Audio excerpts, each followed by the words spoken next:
There's a drive that human beings have that's probably the most important of all the drives that psychologists tend not to focus on or even recognize. It's a very odd thing to me, which is the magic drive. Everyone has a drive toward magic. And in fact, toward not only having a magical life, but toward being a magician. We can even think of science as a subset of magic. But there are different kinds of magic, and in different historical eras and cultures, different kinds of magic are emphasized. So, in this age that we're living in, what is emphasized is externalized magic. Magic that our minds put into the development of technological gadgets. And then we're amazed by the magic in the gadget without realizing that we have created it with another kind of magic. So we've externalized it. But this age not only recognizes only the externalized magic rather than the source in the internal magic, but also focuses on the black magic rather than the white magic. And so the magic that we spend most of the money on in modern culture are the magic that will create shock and awe in warfare. The magic of surveillance of whole societies, the magic that gives power over others. That kind of magic. The magic that brings a sense of the ego into centrality, gives the illusion of egoic power. These lower kinds of magic, and they are real. The lower chakras each have a kind of magic, but they produce effects of suffering because they are not in touch with the source of all magic, which is the intelligence of the entire cosmos, the intelligence of God, which is based on love, on unity.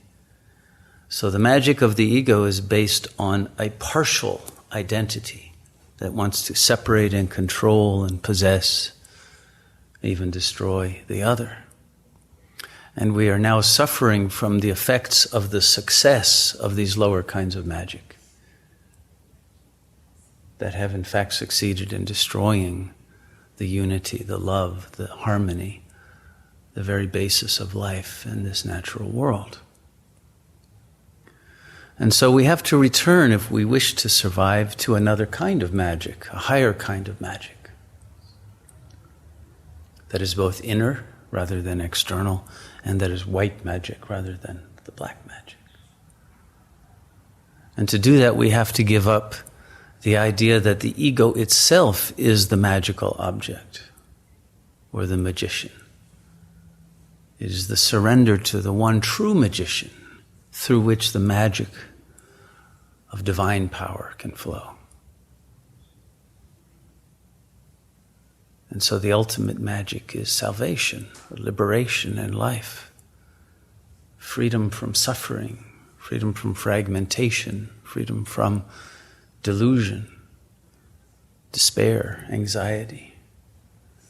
That magic comes through the purification of the soul, through ridding ourselves of the darkness of egoic desires and demands and power complexes. But it's important that we recognize that the power of the unconscious ego, with its anger, desire for revenge and resentment and all of that, creates a very potent form of magic that justifies the ego, that validates its own refusal to love, refusal to trust, and the creation of negative spells that we put on ourselves.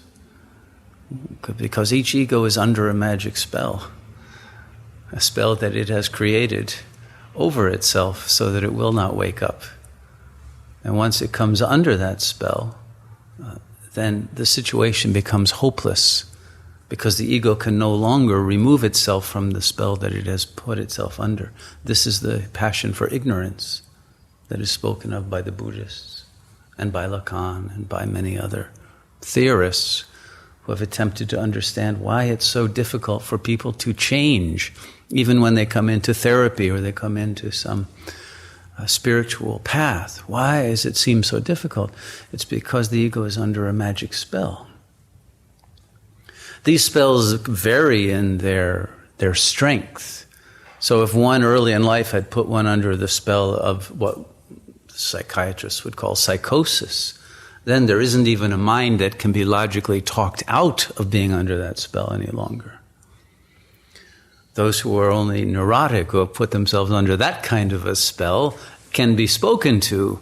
But the problem is the part of you that needs to be reached is repressed in the unconscious. The conscious mind can be totally convinced, yes, I want the white magic, but the unconscious still goes for the black.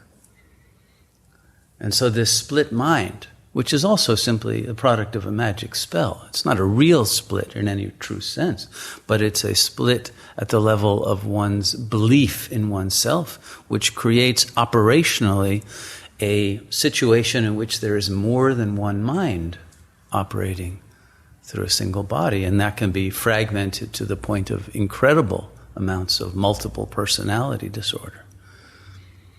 But all of these splits then tend to produce interference patterns which create paranoid fantasies that then get emplaced, superimposed upon our view of the world, and create indeed a very magical, in a negative sense, kind of world that we live in, which can produce the delusions of hopelessness and the delusion that no one can be trusted and that love is impossible and all the other kinds of beliefs that keep the ego caught, trapped inside its little shell and justifying its refusal to break out of that shell and reach God.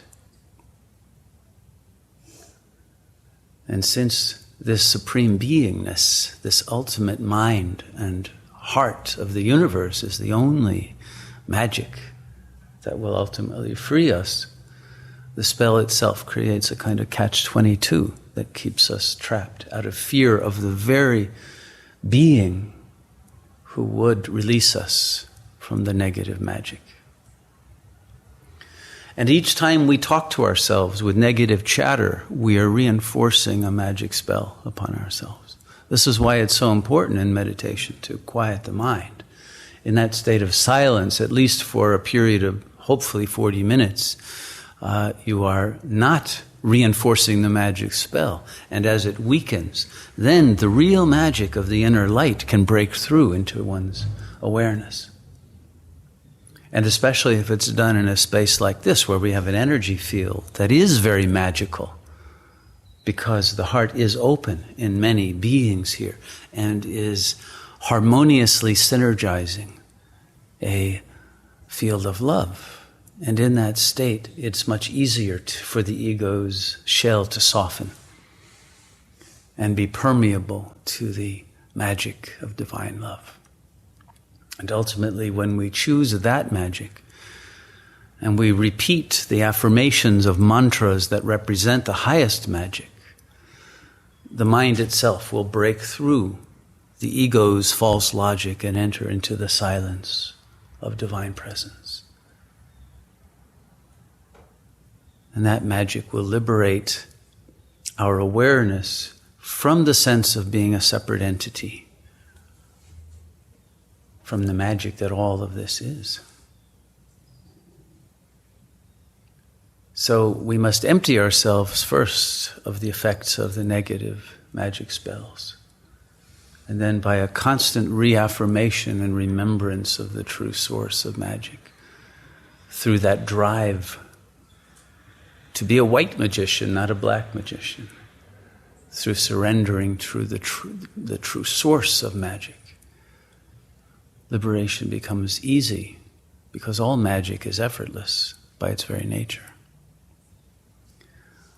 All it requires is giving up being seduced by the dark magic and by the externalized black magic of scientific gadgetry, and returning to the source of the mind and of the heart.